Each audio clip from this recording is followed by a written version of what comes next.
নমস্কার। যে কোনো ইচ্ছে পূরণ বলুন, মনোবাঞ্ছা বলুন, কিংবা কোনো সমস্যার সমাধানই বলুন না, সেই সব কিছুকেই ঠিক করার কিন্তু মাস হচ্ছে শ্রাবণ মাস।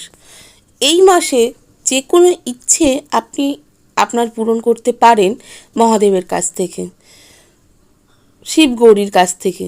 সেই জন্য ছোট্ট একটি উপায় করতে হবে, সেটা হচ্ছে শ্রাবণ মাসের যে কোনো একটা সোমবার, প্রথম সোমবার হলে খুব ভালো হয়, কিংবা দ্বিতীয় সোমবার, তৃতীয় সোমবার, যে সোমবার আপনি পারবেন সেই সোমবার আপনার সামর্থ্য মতন মহাদেব এবং মাতা পার্বতীর পুজোর সামগ্রী কিনুন এবং অগুন্তিক কিছুটা কাঁচের চুড়ি কিনুন সবুজ রঙের।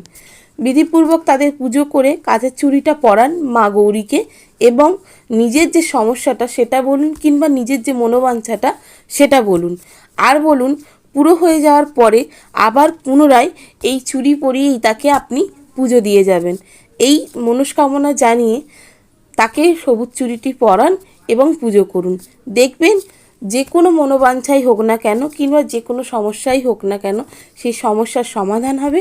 আর যদি কোনো অপূর্ণ মনের ইচ্ছে থাকে সেটাও কিন্তু পূরণ হবে এই প্রতিকারের মাধ্যম থেকে। অবশ্যই প্রতিকারটি করে দেখতে পারেন।